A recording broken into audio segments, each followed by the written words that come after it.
எல்லாருக்கும் வணக்கம். எல்லாருக்கும் வாராகி அம்மாவோட அருள் கிடைக்கணும்னு வேண்டிக்கிறேன். இன்னைக்கு நம்ம நிறைய பேர் கோயிலுக்கு வரவங்களா இருக்கட்டும், இல்லை மற்றவங்ககிட்ட பேசும்போதும் சரி, என்னால் கஷ்டத்தை தாங்க முடியல, என்னால் இந்த பிரச்சனை சமாளிக்க முடியல, எனக்கு மட்டும் ஏன் இந்த பிரச்சனை, என்னால் அதாவது என்னமோ இவங்க மட்டும்தான் உலகத்திலே கஷ்டப்படுற மாதிரியும் மற்றவங்கெல்லாம் சந்தோஷமாக இருக்கிற மாதிரியும் நினைப்பாங்க. இது இயல்பு தான். ஏன்னா அவங்க பிரச்சனை தான் அவங்களுக்கு பெருசு. இப்போ உங்கள் பிரச்சனை விட என் பிரச்சனை பெருசாக இருந்தாலும் கூட உங்களை பொறுத்த வரைக்கும் உங்கள் பிரச்சனை தான் பெருசு. இப்படி தான் நம்ம எல்லாருமே திங்க் பண்ணுவோம். அது நான் தப்பு இல்லை, ஒன்று அது அப்படி தான் இருப்பாங்க. சரிங்களா? இப்போ ஒரு ஐயா என்ன பண்ணுறாருன்னா, ஒரு முனிவர்கிட்ட போகிறார். போயிட்டு, ஐயா நான் ரொம்ப கஷ்டப்படுறேன், என்னால் எதையும் சமாளிக்க முடியல, இன்னும் ஒரு கஷ்டம் வந்தால் நான் செத்துருவேங்கன்னு சொல்கிறாரு. என்ன பண்ணலாம்? அவர் சொல்கிறாரு, ஒன்றும் இல்லை தம்பி, நடப்பவை யாவும் நன்மைக்கே, இந்த ஒரு மந்திரத்தை சொல்லிக்கிட்டே இரு. எப்பெல்லாம் உனக்கு பிரச்சனை வருதோ அப்பெல்லாம் சொல்லிகிட்டே இரு, எப்பெல்லாம் கஷ்டம் வருதோ அப்பெல்லாம் சொல்லு. சரியா? சொல்லிக்கிட்டே இரு, நடப்பவை யாவும் நன்மைக்கே. அவ்வளோதான். இதுதான் ஒரு நல்ல மந்திரம். ஆக்சுவலாக இது மந்திரம், இது ஒரு மந்திரமா அப்படின்னு தான் அவர் நினைப்பார். சரிங்களா? எல்லாருமே அப்படி தான் நினைப்போம். என்னடா இது ஒரு மந்திரமா அப்படின்னு. ஆக்சுவலாக அவர் அப்படி சொல்லிட்டு அப்புறம் என்ன சொல்கிறாருன்னா, ஏன்னா ஒரு திருப்தி இல்லை, அந்த அந்த அந்த மனிதருக்கு ஒரு திருப்தி இல்லை. உன்னை தம்பி உட்காரு, நான் உனக்கு ஒரு விஷயம் சொல்கிறேன் அப்படின்ட்டு உட்கார வச்சுட்டு என்ன சொல்கிறாருன்னா, ஒரு ஒரு நாட்டில் ஒரு விவசாயி இருக்கார். விவசாயினா ஒரு பெருசாக விவசாயம் ஒன்றும் இல்லை அவர்கிட்ட. சரிங்களா? குதிரை ஒன்று வச்சுருப்பார். இந்த குதிரையை ஜாமான் ஏற்றுட்டு போகிறது, கொண்டு வருது, ஆளை கொண்டு வருது, இதுதான் அதுக்கு அதிகமாக யூஸ் ஆகுது. விவசாயம் அந்த குதிரைக்கு தேவையான உணவுப் பொருட்களை அங்கே ரெடி பண்ணிக்கலாம். அவ்வளோதான் விவசாயம். சரிங்களா?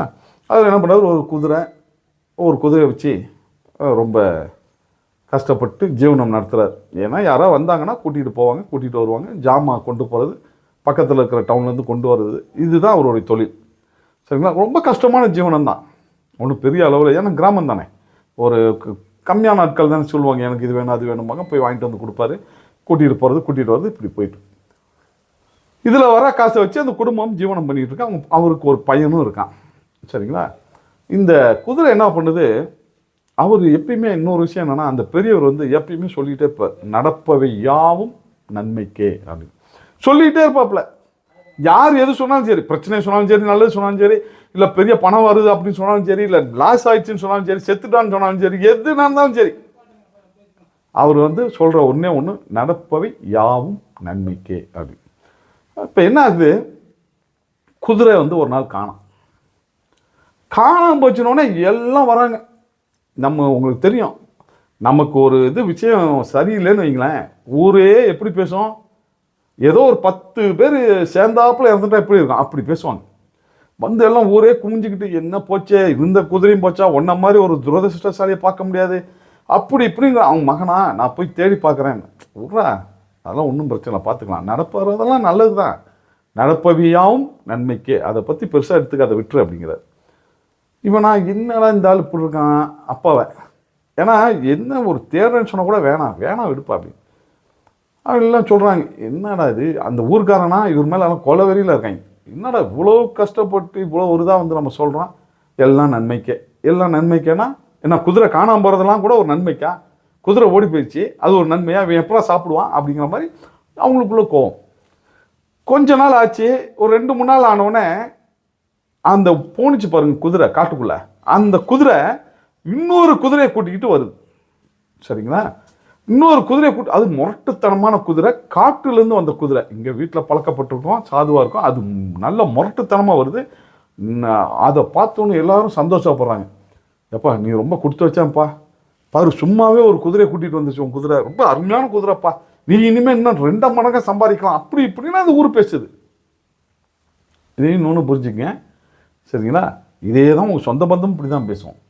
நல்லது நடந்துட்டா இப்படி தான் சொல்லுவாங்க, நீ பரவாயில்லப்பா, நான் என்னமோ நினச்சேன், நீ வந்துடுவேன்னு எனக்கு தெரியும், பரவாயில்லப்பா குதிரை நல்ல குதிரை, அது இன்னொரு குதிரை கூப்பிட்டு வந்துடும் தெரியும், எல்லா ஆளுக்கும் ஒன்று சொல்லுவாங்க. சரிங்களா? அப்பயும் அவர் ஒரு பெருசாக எடுத்துக்கல, நடக்கிறதெல்லாம் நன்மைக்கு தாங்க, நடக்கிறதெல்லாம் நன்மைக்கு தான் அப்படிங்கிறார். நடப்பவை யாவும் நன்மைக்கே அப்படின்னு அவர் சொல்கிறார். என்னடா இவன், குதிரை வந்துருச்சுங்களா, சந்தோஷமே என் மூஞ்சில் இல்லையே, இப்போயும் எல்லாம் நல்லதுக்குங்கிறாங்க, என்னடா இந்த ஆள் போகிறான் அப்படின்னு சொல்லிட்டு திரும்பி போயிட்டாங்க. இந்த குதிரை வந்தது பாருங்கள், புது குதிரை. அது ஏன்னா காட்டுக்குள்ளேருந்து வந்தது இல்லையா, அதில் சவாரி பண்ணலான்னு அவங்க பையன் ஆசைப்படுறான். ஏன்னா அது குதிரையை பழக்கணும்ல. அவன் என்ன பண்ணுறான், யானை குதிரை மேலே உட்காந்துக்கிட்டு சவாரி பண்ணலான்னு பார்த்தா அந்த குதிரை என்ன பண்ணுச்சு, நல்ல ஏன்னா பயங்கர முரட்டுத்தனமான குதிரை அது. ஒரு துள்ளி ஒரு தள்ளுனது தான் போய் விழுந்ததில் இவனுக்கு கால் உடஞ்சி போச்சு. உடனே ஊரே என்ன சொல்லும், போச்சு இந்த குதிரை வந்த நேரம் சரியில்லை, உன் மகன் காலை உடைச்சிருச்சு பார்த்தியான்னு சொல்லி திரும்பி எல்லாரும் பேசுகிறாங்க. அப்பயும் இவர் கொஞ்சம் கூட கவலைப்படல. என்ன சொல்கிறாரு, நடப்பவை யாவும் நன்மைக்கு அப்படின்னோடனே எல்லாம் ஏன்னா பைத்தியக்கார பயிலாமே இப்படி பேசுகிறான். ஏன்னா ரொம்ப எல்லாம் திட்டுறாங்க அவரை. பெத்த பிள்ளை கால் உடஞ்சி போச்சு இந்த குதிரையால், இதை போய் சொன்னால் அவன் நல்லதுக்கு காம்பார் பைத்தியக்கார பையன் அப்படின்னு அவனை திட்டுறாங்க. சரிங்களா, நீங்கள் இது எல்லாமே உங்கள் உறவுகளோடையும் ஒப்பிட்டு பார்க்கலாம். சரிங்களா, இப்போ என்ன ஆகுது, அவன் பாவம் 2-3 நாளாக கால் உடஞ்சி அவன் கட்டு நடக்க முடியாமல் இருக்கான்.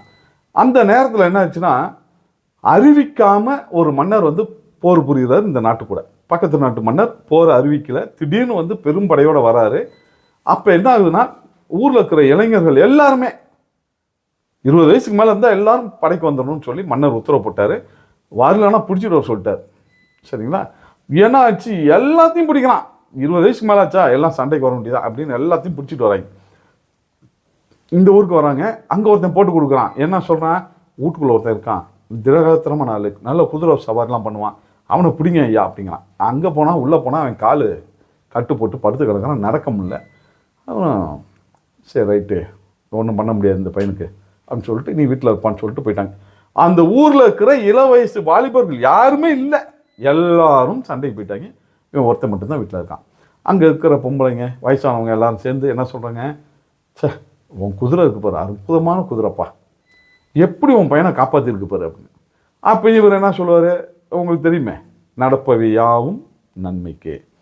நீங்கள் இந்த ஒரு விஷயத்தை புரிஞ்சுக்கணும், நடக்கிறதெல்லாம் நன்மைக்கு. ஏன்னா கண்டிப்பாக இப்போ நடக்கிறது நல்லதா கெட்டதாங்கிறது நிச்சயமாக யாருக்கும் தெரியாது.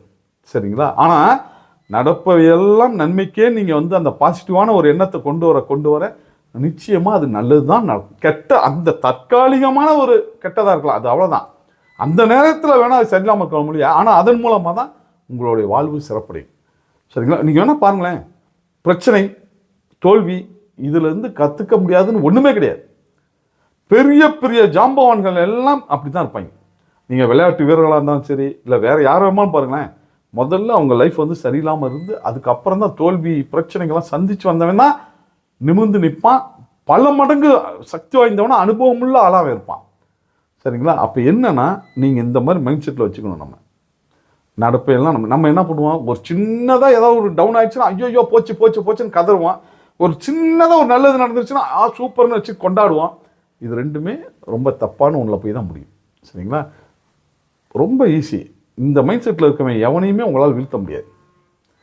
நல்லதுப்பா, எங்கள் ஜெயிலுக்கு என்னடா ஜெயிலுக்கு போயிட்டே, நல்லதுதான்ப்பா, நீங்கள் இப்படிப்பட்டவன் நீங்கள் என்ன பண்ண முடியும், ஒன்றுமே பண்ண முடியாது. சரிங்களா, அவன் நிச்சயமாக பெரிய ஆளாக வருவான்.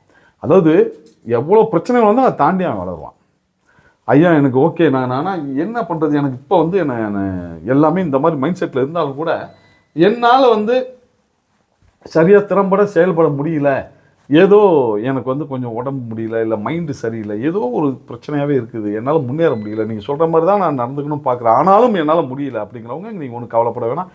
இங்கே ராகு கேது பரிகார ஸ்தலமாக இந்த கோயில் இருக்குது. பக்கூடவே வந்து அம்மா லகுவராகி அம்மா எளிதாக வேலையை முடிச்சு கொடுக்கறதுக்காக அவங்க இங்கே வந்து இருக்காங்க. உங்களுக்கு விருப்பம் இருந்தால் உங்களுடைய ஜாதகத்தை கீழே இருக்கிற வாட்ஸ்அப் நம்பருக்கு அனுப்பி வைங்க, முடிஞ்சால் பார்ப்போம். சரிங்களா, விருப்பம் இருந்தால் அனுப்புங்க. அதில் வாய்ப்புகள் இருந்தால் நிச்சயமாக ஒரு பெரிய அளவில் வெற்றி காணலாம். ஏன்னா நிறைய பேர் பார்த்திங்கன்னா சோர்ந்து போயிடுவாங்க. இயற்கையாகவே அவங்க அப்படி தான் அமையும், இல்லைனா யாரையாவது நம்பி வீணாக போயிடுவாங்க. சரிங்களா, அந்த மாதிரி ஏதாவது இருந்தால் கீழே இருக்கிற நம்பருக்கு அனுப்பி வைங்க, நம்ம அதை பற்றி பேசுவோம். என்றைக்கும் எல்லோரும் நல்லா இருக்கணும் அப்படின்னு வாராகி அம்மாகிட்ட வேண்டிக்கிறேன். நன்றி, வணக்கம்.